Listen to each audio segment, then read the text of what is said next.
Welcome back to Adventure Pete. Glad to see you here. So today, what we're going to talk about is emergency preparedness and first aid for when you're traveling and out on the boat. So if this is your first time here, make sure you like the video, comment, tell us what you think, tell us what else you want to hear about, and subscribe. We got a lot of great content coming, a lot of great content already on the channel, so be sure to check it out. So, why are we talking about this? So recently, we just had some big storms roll through in Michigan, and with the holiday weekend coming up, we want people to be safe when they're traveling. So with this last set of storms that came through this past weekend, we had a lot of high winds, caused a lot of damage, a lot of power outages and things like that. And I was talking with some people, and I asked, they're like, what do you do with these storms? Is this like a normal thing? I was like, no, not usually, but it does happen. I'm like, well, what do you do? I was like, well, if you're tent camping, things like that, go to the tornado shelter. And they're like, what tornado shelter? I was like, okay. So that's a great conversation to have. So what do you do with these high winds and storms? Obviously, if you're in a tent, you're not going to want to sit there and ride it out, and in your camper either, because sometimes if the winds are high enough, your camper may be safe, but the tree next to you might not be, because it can fall over. And there was a lot of RV damage that happened this past weekend with trees just falling right through them. And there was nothing to be blamed for the people. They did everything they thought was right. And I even had a good experience. Way back when we were younger, we went tent camping up in the UP. Way up in the UP, right on the lake. It was really cool. We didn't watch the weather. We didn't really worry about that kind of stuff. We just kind of enjoyed and traveled and did things. And I saw there was a storm system kind of coming in. We were tent camping. So we had went back to the tent just to kind of wait for the rain to ride it out. Didn't think much of it. Well, it was actually a severe storm with 60-mile-an-hour winds. Didn't really know that, didn't really pay attention, didn't really care. But we were standing in the corners of the tent, holding through the tent poles and holding the rain fly on from the inside to keep it from blowing away and us getting soaked in the middle of this downpour and windstorm, and standing in the corners trying to keep the tent from blowing away. Which is not safe. We should have left. It's just stuff. If it blows away, you can go find it. Usually if it's in the tent, it's zipped up, you'll find it. It's just stuff. You should be going to the tornado shelter for safety, because we were very fortunate, and back then not many people had pop-up canopies. It's a more common thing to find nowadays, and with these heavy winds, those canopies can blow away. And those are basically rolling poking sticks, because if a leg breaks, things like that, now you have a very sharp poking stick. And when you're in a tent, it's not hard to get hit by that and get knocked out or stabbed or things like that. So we were lucky. One only blew away 10 feet from us and never actually hit us in the tent. So it begs the question, what should we have done? Should have went to the tornado shelter. Where is it? Every campground's going to have one. If you're not familiar with the place, you can always ask the staff. They'll tell you. If you're not sure and it hits you right away, the bathhouse is usually the safe spot. Most bathhouses, especially in Michigan, are brick sided, things like that. If it's not advertised and you don't know where to go, it's usually the safest place to be and try anyways, because it is safer than a tent and most campers. So it's just something to keep a thought on and think about when you're traveling. If there's storms coming, things like that, just keep an eye on the weather. Especially with today, with everybody having cell phones, it's easy to track weather and forecasts and things like that. So just, every now and then just check, hey, we got severe weather coming? Nope, no. Okay, we're good. So nothing to worry about there. But if something does happen, you do get hurt and bruised or any kind of medical emergency on that, what else do you do? I like to think about any kind of medical stuff in levels. Like level 1, you got like your cuts, scrapes, bumps, bruises, your basic stuff, your regular first aid kind of things. Your level 2 is some more serious things, like a wait and see. You hurt your wrist, hurt your arm, you're not sure if it's broke. Well, we'll just wait and see. Maybe it'll get better in the morning, maybe it won't be, I don't know, we'll see. And then level 3 is emergency room right now, we got to go. So let's break it down. Level 1, do you have a first aid kit? Any kind of first aid kit. I have first aid kits. I keep them in all vehicles, boat, camper, anywhere, just because you never know if you need it. We have young kids, so they get cuts and scrapes and things like that. To have a first aid kit is always a good thing, especially on the boat. You never think about it. You're in the water and you're in the sand, but if you have kids, plastic toys, things like that, they can get a cut while you're at the beach. You're not near any kind of stuff. You're not at home, so they cut their finger. Now it's in the sand. Now it's in the water. Sometimes it's dirty lake water, and now they got it cut. Well, you got to take care of that. You got to disinfect it, and you got to get a Band-Aid on it to stop the bleeding. So sometimes having a first aid kit can save a lot of headache when you're out on the boat, and nobody likes people bleeding all over the boat either. It's just not fun. So it's not a bad thing to have. We keep one in there. It's a very basic one that we have. So what I always think is, you can take a first aid kit, you can buy a bag like I did, just buy it off the internet and like on Amazon, empty bag, and fill it with things that you like to use and things that you commonly need. Or you can go buy kits that are pre-made. There's plenty of companies out there that sell a pre-made kit. There's different levels, different types, different kinds, there's different contents. The spectrum is, it's all over. Refuge Medical is a good company. Throw a link down there. They have all different types, all different kinds. They've got basic first aid kits. They've got OSHA compliance kits if you got a company. They've got vehicle kits, things like that. All different things, different things that you could ever use or need if you just want to buy something to be done. And they are HSA compliant. So if you have an HSA card through your company, that's basically money you're not really having to fork out normally. So yeah, that's how I usually buy our stuff, is with HSA, because it's nice, it's pre-tax. So saves us some money without having to actually pay the extra tax on it.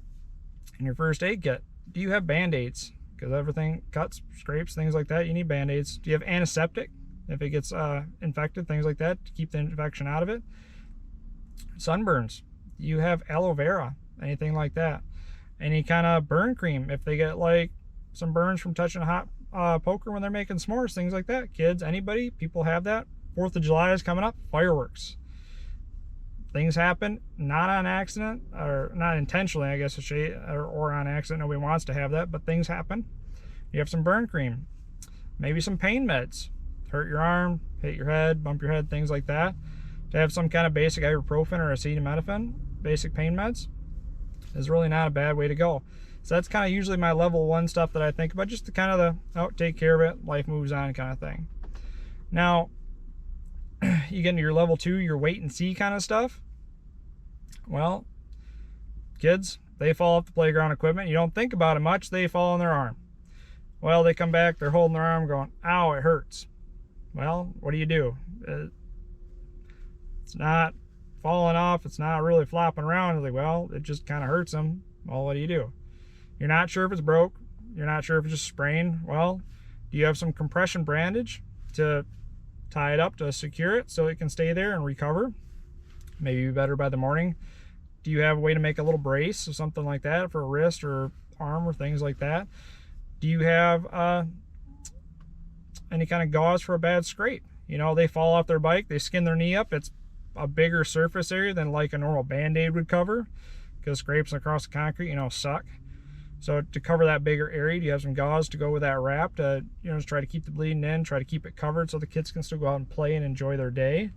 So that's something to think about. And then with the hot summer days, kids that just like to play and play and play, or even people, and they look like they're getting lightheaded and they're kind of getting some heat exhaustion.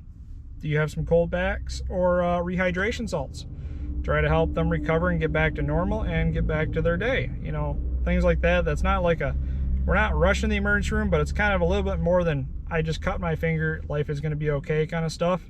Because we've even had where our kids fell off the playground equipment, they come back holding their arm and go, that's not good. And the next morning it was like, they're still babying it pretty bad, so let's go in. Turns out it was a compression fracture, where it's not like flopping around fracture, but it still broke the bone, and they were in a wrist brace for 4 weeks. So things like that does happen. It's not common. You think they've played on this playground equipment many times before. Why is it now? Luck of the draw sometimes. And then beyond that, your level 3, your emergency room. We got to go now. Do you even know where the emergency room is? When we travel, we like to try different places and different things. So we're going to different areas, things like that. So pick a city you want to go to. Say like Mackinac City. It's a great tourist destination. There's plenty of campgrounds there. They hurt themselves, get a bad bruise, get a bad burn. They have trouble breathing in the middle of the night. You got to go now. Where do you go? Well, you can do, I'm just going to Google it. Well, you can Google it right now. And Mackinac City has, like, if you type in hospital near me, about 5 locations are going to show up. Well, because the urgent cares are also underneath the hospital name, so it's all part of hospital. Well, you go, crap.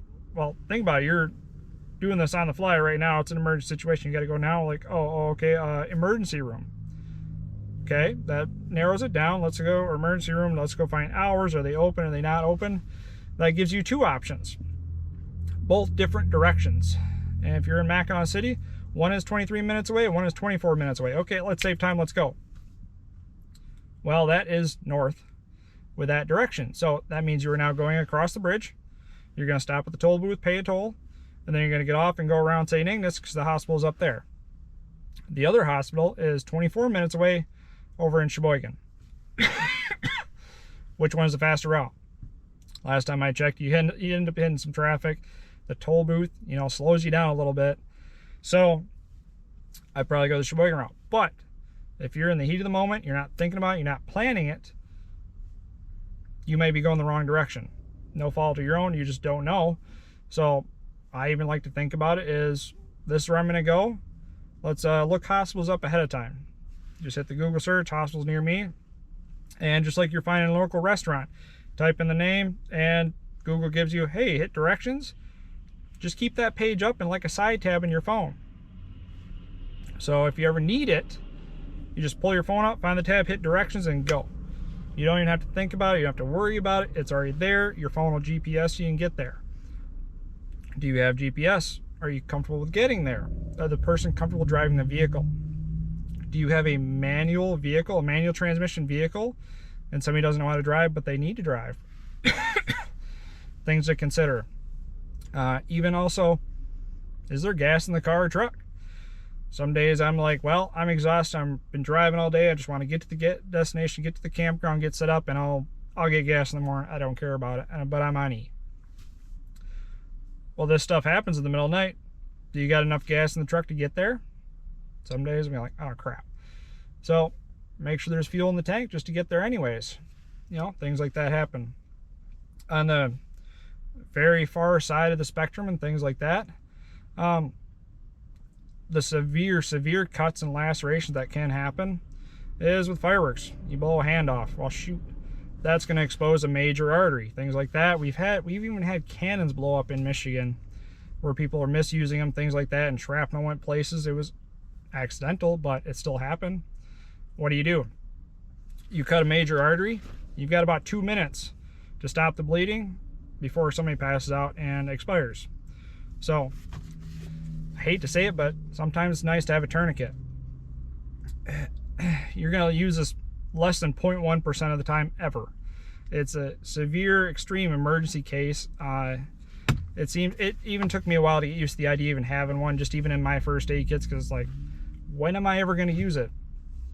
But the rarity, but the severity kind of trumps itself, because it's one of those things, if you need it, you need it. You're not going to use a belt. It's not going to save it. You need it, you need it. Spend the $30 to buy one. Then you have one on hand. At least you know you tried. I have to say, do not buy the ones off like Amazon or Temu, things like that. There's been plenty of videos to show on the internet. Just looking up on YouTube, like Amazon tourniquets, things like that. The windlass that you use to actually tighten the strap down, that right there, the actual thing that's doing the work, they have been known to snap, rendering it then ineffective and not going to help you. So something worth thinking about. Seems odd, seems weird, it seems crazy to have one, but it is a wise investment to have. So that's just some things to think about with the holiday weekend coming up, traveling, things like that. These are things we've kind of learned and picked up over the years when we're traveling, especially with small kids. You find more things you need, have to use, things like that. Things we had never thought of before to have. For years and years and years, we never had a first aid kit in our vehicles. We just kind of, well, we'll figure it out. Or there's a gas station there, we'll get some band-aids and figure it out from there. It took a long time for us to just start, okay, now we just need to start having this stuff on hand, so we're not last minute trying to figure it out. Sometimes you are in the middle of nowhere and, oh crap, nobody's got anything. We got to figure this out now. Sometimes a few dollars here saves you a lot of headache and heartache in the long run. So I know this is a lot of information, it's a lot of thought. I'm not trying to go crazy, scare anything, but just things to think about.